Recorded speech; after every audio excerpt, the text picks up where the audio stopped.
Hi, I'm George Oberle, the history librarian at George Mason University Libraries. I also teach for the Department of History and Art History.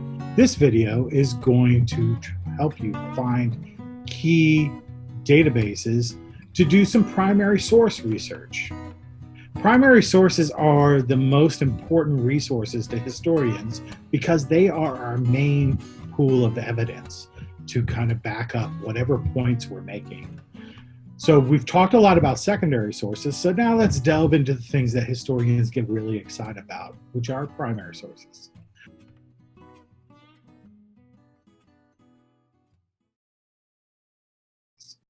So to start with, you can start with the library's homepage by going to library.gmu.edu. On that homepage, you'll notice in the middle of the page, there's a link to the databases option.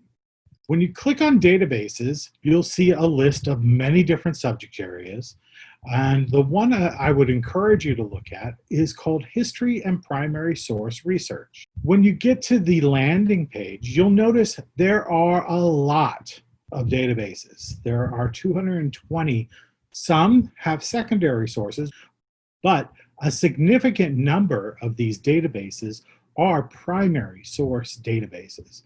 And you're welcome to browse through them and take a look at the titles and read the abstracts to get a sense of what's in these databases. However, you may find that looking at 220 abstracts is a bit daunting.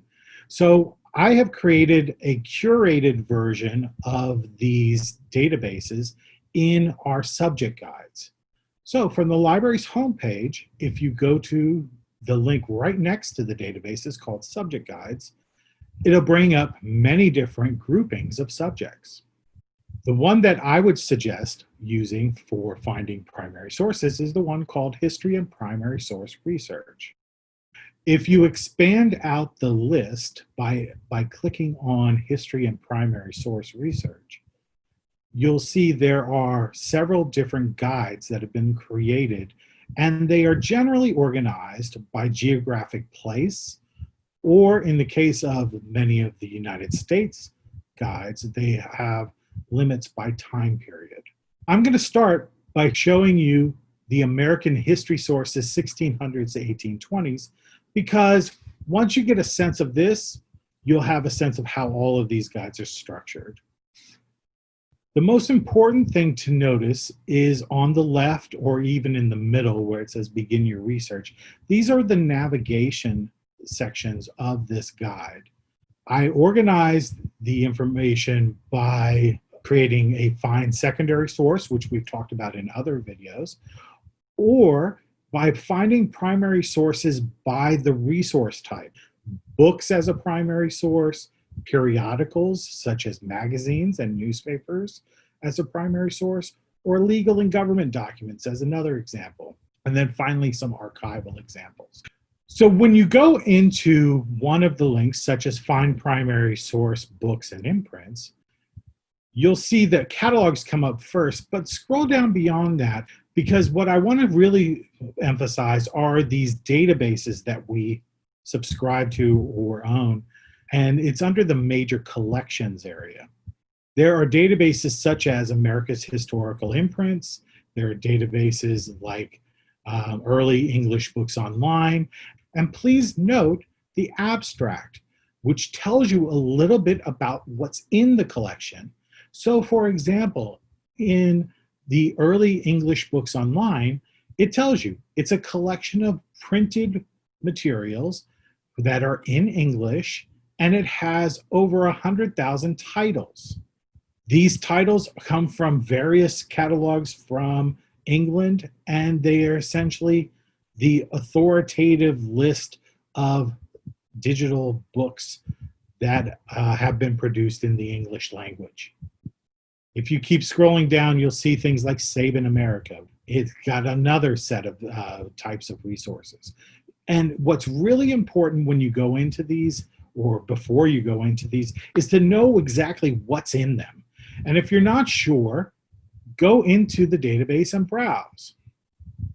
So one thing you can do is click on America's Historical Imprints to get a sense of what is in this particular database. Once in it, you'll see that they have the materials organized by subjects and by genre. And so it defaults to the subjects. And notice here, the very first thing under economics and trade is account books. Account books are incredibly valuable types of resources. Notice if you go under the genre category, you can actually see that there are actual different types of materials, such as almanacs, alphabet books, petitions, plays, etc.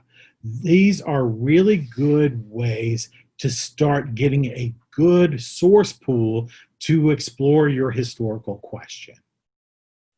But books are not the only primary source that can be useful. Historians love using periodicals because they're easy to read and they were mass produced. If you go under the primary source by periodical publications, you'll see I've divided the different resources up into two parts. One, major periodical collections, think magazines, and under that, you have major newspaper collections.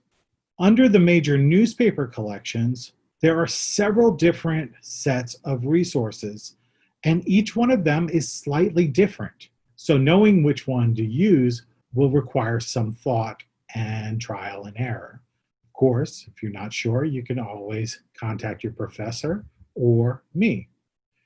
If you go into early American newspapers, series 1 and 2, it takes you into a search option where you can either search the basic search or use the advanced search. So when you are in a newspaper database or any primary source database, it's really important to understand you have to use the language from the time period. Unfortunately, these newspapers were so prolific that no one can really assign subject tags to them in a really effective way.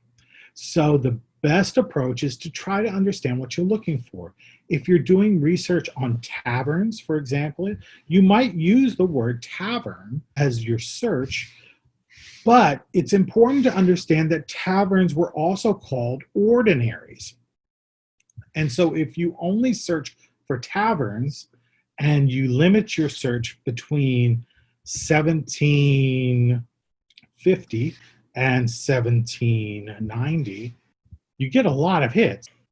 You can easily limit that though, but to be honest, you're missing stuff. And I know that's going to sound ridiculous, but you're missing everything with ordinaries.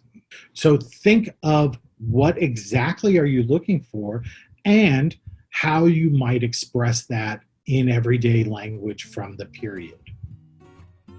So these are two examples of primary sources that you can find on my subject guides. Hopefully this was helpful. If you have any questions, please get in touch with me at goberle@gmu.edu.